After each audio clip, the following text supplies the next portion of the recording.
ಭಾರತೀಯರು ಅಂತ ನಾವೆಲ್ಲ ಸುಮಾರು ದಿನದಿಂದ ಒಂದೇ ಮಾತರಂ ಅಂತ ಹೇಳಿದ್ದೀವಿ. ಸಂಜೆ ಮೇಲೆ ತಲೆ ಕೆಟ್ಟಾಗ ಒಂದೇ ಮಾತರಂ ಅಂತಲೂ ಹೇಳಿ ಇಷ್ಟು ದಿನ ಹಾಳು ಮಾಡಿದ್ದೀವಿ. 2035ಕ್ಕೆ ಭಾರತ ಅಲ್ಲದೆ ಜಗತ್ತೆಲ್ಲ ಕೇಸರಿ ಧ್ವಜ ಹಾರುತ್ತೆ. ಇದೊಂದು ಬರೆದಿಟ್ಕೊಳ್ಳಿ. ಯಾವ ಜಾತಿಯ ಪರವಾಗೂ ಬರಲಿಲ್ಲ, ಯಾವ ಧರ್ಮದಲ್ಲೂ ನಾನಿಲ್ಲ, ನನ್ನದೊಂದೇ ಧರ್ಮ, ಭಾರತೀಯ ಧರ್ಮ ಅಷ್ಟೆ. ಭಾರತೀಯರು ಅಂತ ನಾವೆಲ್ಲ ಸುಮಾರು ದಿನದಿಂದ ಒಂದೇ ಮಾತರಂ ಅಂತ ಹೇಳಿದ್ದೀವಿ. ಸಂಜೆ ಮೇಲೆ ತಲೆ ಕೆಟ್ಟಾಗ ಒಂದೇ ಮಾತರಂ ಅಂತಲೂ ಹೇಳಿ ಇಷ್ಟು ದಿನ ಹಾಳು ಮಾಡಿದ್ದೀವಿ. ಹಾಗಾಗಿ ನಾನು ನಿನ್ನೆ ಮಂಜುನಾಥಿಗೆ ಕೇಳಿದೆ, ಬರ್ತೆ ನಂಗೆ ಹಳೆ ಪರಿಚಯ, ಅವರು ಮುಕುಂದರಲ್ಲೇ ನಮಗೆ ಹಳೆ ಪರಿಚಯ. ಈ ಪ್ರೋಗ್ರಾಮನ್ನು ಶುರು ಮಾಡಿದ್ದು ನಾವು ಮಂಡ್ಯದಲ್ಲಿ, ನಾನು ಸಂತೋಷ್ ಎಲ್ಲ ಶುರು ಮಾಡಿದ್ವಿ. ಅದರದ್ದು ಮಧ್ಯಭಾಗ ಹೇಳ್ತಾರೆ, ಶುರು ರಂಗ ಮಧ್ಯರಂಗ ಅಂದಾಗ ಮಧ್ಯರಂಗ ಭದ್ರಾವತಿ ಆಯಿತು. ಇವತ್ತು ಶೃಂಗೇರಿಯಲ್ಲಿ ಇದ್ದೀವಿ, ಅದರ ಮಧ್ಯೆ ನಿಲ್ಲುವಾಗಲಾಯಿತು. ಹಾಗಾಗೊಂದು ಇಲ್ಲಿರೋ 4-5 ಸ್ವಾಮೀಜಿಗಳಿಗೆ ಕ್ಲಾಕ್ ತಿರುಗ್ತಾ ಇದ್ದೀವಿ. 1ರಿಂದ ಈಗ 8 ಮುಕುಂದ್ರ ಪ್ರೋಗ್ರಾಮಲ್ಲಿ ಅದನ್ನು ಎಂಡ್ ಮಾಡ್ತಾ ಇದ್ದೀವಿ. ಭಾರತಿ ಅಂದರೆ ಏನು ಅಂತ, ಸರಸ್ವತಿ ಅಂತ ಅರ್ಥ ಅಷ್ಟೆ. ಭಾರತ ಅಂದ್ರೇನು? ಭಾವನೆಯಿಂದ ಕೂಡಿದ ರಥ. ಶಬ್ದದ ಅರ್ಥ ತಿಳ್ಕೊಂಡಾಗ ಮಾತ್ರ ಅನರ್ಥ ನಿಲ್ಲತ್ತಂತೆ ಅಂತ. 2 ಅರ್ಥ ಆಯಿತು ಅಂದ್ಕೊಳ್ತೀವಿ. ಈಗ ನಮ್ಮ ಹತ್ರ ಭಾವನೆ ಉಂಟ. 100 ದಿನದ ಸಂಘದ ಅಶ್ವಮೇಧ ಯಾಗ ಮುಗ್ದಿದೆ ಇವತ್ತು. ಇನ್ನು ಪ್ರಜಾಪತಿಯ ಫಲ ಸಿಗೋ ಹೊತ್ತು. ಅದರ ಫಲ 2035ಕ್ಕೆ ಭಾರತ ಅಲ್ಲದೆ ಜಗತ್ತೆಲ್ಲ ಕೇಸರಿ ಧ್ವಜ ಹಾರುತ್ತೆ. ಇದೊಂದು ಬರೆದಿಟ್ಕೊಳ್ಳಿ.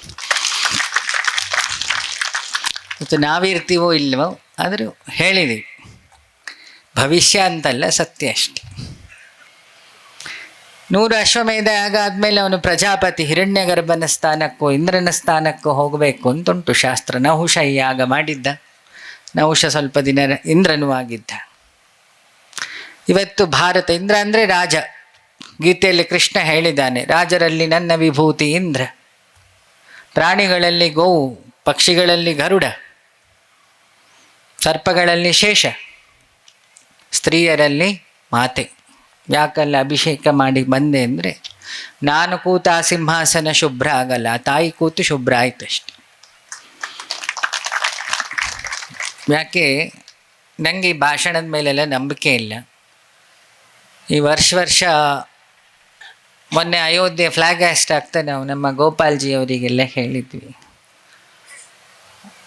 ಈ ಅಯೋಧ್ಯೆಯಲ್ಲಿ ಇಟ್ಟಿಗೆ ಮೇಲೆಲ್ಲ ರಾಮನಾಮ ಬರೆಯೋಕ್ಕಿಂತ ಫೌಂಡೇಶನ್ ಟೈಮಲ್ಲಿ ನಾವು ಹೋಗಿತ್ತು. ಇಷ್ಟು ಬೆಳ್ಳಿ ವಸ್ತುಗಳನ್ನು ಅದು ರೆಡಿ ಹಾಕಿ. ಆಮೇಲೆ ಮೊನ್ನೆ ಹೋದ್ವಿ, ನಮ್ಮ ಆಶ್ರಮದ ಡಿವೋಟಿಯಲ್ಲಿ ಇನ್ಚಾರ್ಜ್ ಇದ್ದರು, ಕಮಿಷನರ್ ಆಗಿದ್ದು ಆಶೀಶ್ ಗೋಯಲ್. ಆ ಕೇಸರಿ ಧ್ವಜ ಹಾರತ ಖುಷಿಯಾಯಿತು, ರಾಮನ ಪ್ರತಿಷ್ಠೆಯೂ ಖುಷಿಯಾಯಿತು. ಈಗ ಸಂಘ 100 ವರ್ಷ ಒದ್ದಾಡಿ ನಮ್ಮ ದೇಶದಲ್ಲೇ ನಮ್ಮ ರಾಮನನ್ನು ಪ್ರತಿಷ್ಠೆ ಮಾಡೋಕ್ಕೆ ಇಷ್ಟು ಒದ್ದಾಡಬೇಕಾಯ್ತು ಅಲ್ವಾ? ಪ್ರಾಕ್ಟಿಕಲ್ ಆಗಿ ಹೋಗುವ, ಇದು ಚರ್ಚೆ ಅಷ್ಟೇ. ಇಲ್ಲಿ ಯಾವ ಗುರುಗಳೂ ಇಲ್ಲ, ನಾನು ಬರ್ತಾ ನಮಸ್ಕಾರ ಮಾಡಿ ಬಂದೆ ಅಷ್ಟೆ. ಯಾವ ಜಾತಿಯ ಪರವಾಗೂ ಬರಲಿಲ್ಲ, ಯಾವ ಧರ್ಮದಲ್ಲೂ ನಾನಿಲ್ಲ, ನನ್ನದೊಂದೇ ಧರ್ಮ, ಭಾರತೀಯ ಧರ್ಮ ಅಷ್ಟೆ. ನನ್ನ ತಾಯಿ ಭಾರತಿ, ನನ್ನ ಜಾತಿ ಭಾರತೀಯ, ಸಾಕಿಷ್ಟು. ಇದನ್ನು ಹೇಳಿಕೊಂಡ್ರೆ ಈ ಗಲಾಟೆ ಇರಲಿಲ್ಲ, ಈ ಸಭೆ ಮಾಡೋ ಅವಶ್ಯಕತೆ ಇರಲಿಲ್ಲ. ನಾವು ಸುಮಾರು ಆ್ಯಡ್ ಮಾಡಿದ್ವಿ, ಭಾರತಿ ಶೆಟ್ಟಿ, ಭಾರತಿ ಗೌಡ್ರು, ಭಾರತಿ ಭಟ್ರು ಎಲ್ಲ. ಆಗ ಸಮಸ್ಯೆ ಆಯ್ತು. ನಾವೆಲ್ಲ ಯಾರ್ಯಾರು ಇರ್ಬೋದು, ನೆರಳು ಕೊಟ್ಟ ಶಾಮ್ಯಾನದಡಿ ಒಬ್ಬರೇ. ನನ್ನ ಮೇಲೆ ಬೀಸಿದ ಗಾಳಿಯೇ ನಿಮ್ಮ ಮೇಲೂ ಬೀಸ್ತಾ ಇದೆ, ನಿಮ್ಮ ಮೇಲೆ ಬೀಸಿದ ಗಾಳಿಯೇ ನನ್ನ ಮೇಲೆ ಬೀಸ್ತಿದೆ. ಎಲ್ಲರೂ ಆ ತುಂಗೆಯನ್ನೇ ತೀರ್ಥವಾಗಿ ತಗೊಂಡಿದ್ದೀವಿ. ಅದ್ವೈತ ಪೀಠದಲ್ಲಿ ತುಂಗೆ ಹುಟ್ಟಿದ್ರು, ದ್ವೈತ ಪೀಠದಲ್ಲೂ ಹರಿತಾಳೆ, ವೀರಶೈವ ಪೀಠದಲ್ಲೂ ಅವಳು ಹರಿತಾಳೆ. ರಾಘವೇಂದ್ರ ಅಲ್ಲೂ ತುಂಗೆ ಇಲ್ಲ, ತುಂಗಭದ್ರ ಇಲ್ಲೂ ತುಂಗೆ. ಹರಿದ ತುಂಗೆಗೆ ಯಾವ ದ್ವಂದ್ವವೂ ಇರಲಿಲ್ಲ. ನೀರು ಕುಡಿದಾಗ ನಾವು ಸ್ವಲ್ಪ ಅದು ಬಿಯರ್ ಕುಡಿದಾಗ ಆಡಿದ್ವಿ, ಅದರ ಪರಿಸ್ಥಿತಿ ಹೀಗೆ, ಈ ಮಟ್ಟದಲ್ಲಿ ಇದ್ದೀವಿ. ಈಗ ಚರ್ಚೆ 3 ಅಷ್ಟೇ. ಹಾಗಾಗಿ ನಮಸ್ಕಾರ ಮಾಡಿ ಕೂತೆ. ನನ್ನಲ್ಲಿ ದೈವತ್ವ ಇದ್ವೆ, ಏಕೋ ದೈವ ಸರ್ವಭೂತೇಶು ಗೂಢ, ಇನ್ಸ್ಪೆಕ್ಟ್ರು ಕೇಳಿದ್ರಲ್ಲಿ, ಹಾರ ನನಗೆ ಕೊಟ್ಟಿದ್ದು ಅವರಿಗೆ ಯಾಕೆ ಹಾಕಿದ್ರಿ? ನಮಗೆ ಇಲ್ಲಿ ಕೂತೇ ಸೆಕೆ ತಡ್ಕೊಳಕ್ಕಾಗ್ತಿಲ್ಲ. ಅವರು 6 ದಿನದಿಂದ ಏನಾಗುತ್ತೋ ಅಂಥೇಳಿ ಈ ಹುಡುಗರು ಜೈ ಶ್ರೀರಾಮ್ ಅಂದಾಗೆಲ್ಲ ಅವರಿಗೊಮ್ಮೆ ಶಿವಾಜಿಗಳ ಜ್ಞಾಪಕ ಆಗ್ತಿರುತ್ತೆ. ಎಲ್ಲರೂ ಈ ಹುಡುಗರು ಶಿವಾಜಿ ಜ್ಞಾಪಕಕ್ಕೆ ಹೋದರೆ ಕಷ್ಟ. ರಾಮ ಸುಮ್ಮನೆ ಇಲ್ಲೇ ಎದ್ದು ನಿಂತವನಲ್ಲ. ಅವನು ಕೋದಂಡ ಹಿಡಿದಿದ್ದು ಸುಮಾರು ದಂಡಗಳಿದ್ದಾಗ, ರಾವಣಂತರ ದಂಡಗಳೆಲ್ಲ ನಿಂತ್ಕೊಂಡಾಗ ನಾಶಕ್ಕೆ ನಿಂತ. ಹಾಗಾಗಿ ಆ 6 ದಿನ 8 ದಿನವ 6 ಹೇಳಿ ಶೃಂಗೇರಿ ಪ್ರಾಂತಿ 6 ದಿನ 6 ದಿನ ಬಿಸಿಲು ಮಳೆ ಅಂತ ನೋಡದೆ ಈ ಶೆಕೆಯಲ್ಲಿ ನಮಗೋಸ್ಕರ ಒದ್ದಾಡಿದಾರಲ್ಲ, ಫಸ್ಟ್ ಅಲ್ಲಿ ಕೃತಜ್ಞತೆ ಸಲ್ಲಿಸ್ಬೇಕು. ಇದು ಹಿಂದೂ ಧರ್ಮ. ಒಂದು ಕೆಲಸ ಆಯಿತಾ?